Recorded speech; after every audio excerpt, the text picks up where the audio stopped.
As North Koreans celebrate what Pyongyang says was a successful nuclear test in legitimate self-defense, UN Secretary General Ban Ki-moon says the test is a direct challenge to the international community.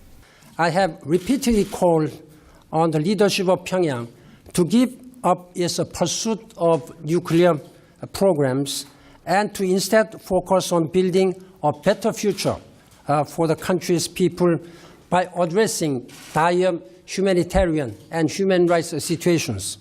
U.S. Secretary of State John Kerry says North Korea threatens world peace. This week's test was an enormously provocative act that warrants a strong, a swift, and a credible response from the global community.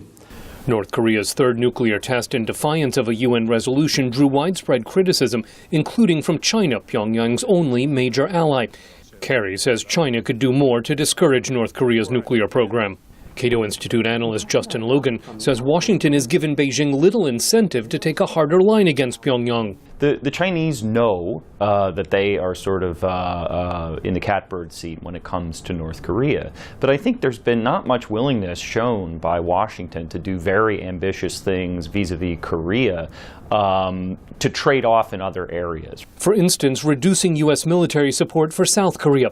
Logan says China has concerns about what a reunified Korean peninsula would mean for its own security. They look down the road and say, if we produce our policies today, produce in 10 years or in 15 years, a unified Korea with American military troops on our border, that's a problem. While the nuclear test further isolates North Korea, RENMIN University professor Yinhong says there are limits to how far China will go to punish Pyongyang.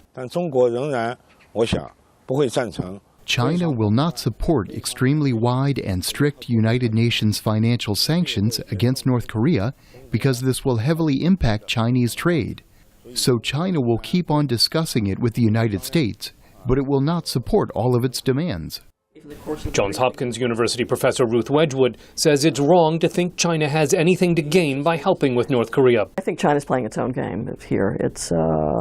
They have never been helpful with us in North Korea. They are, again, feeling that they have a chance to be quite dominant in the region. North Korean leaders threaten stronger steps, if necessary, to counter what they say is U.S. hostility toward the communist state. Scott Stearns, VOA News at the State Department.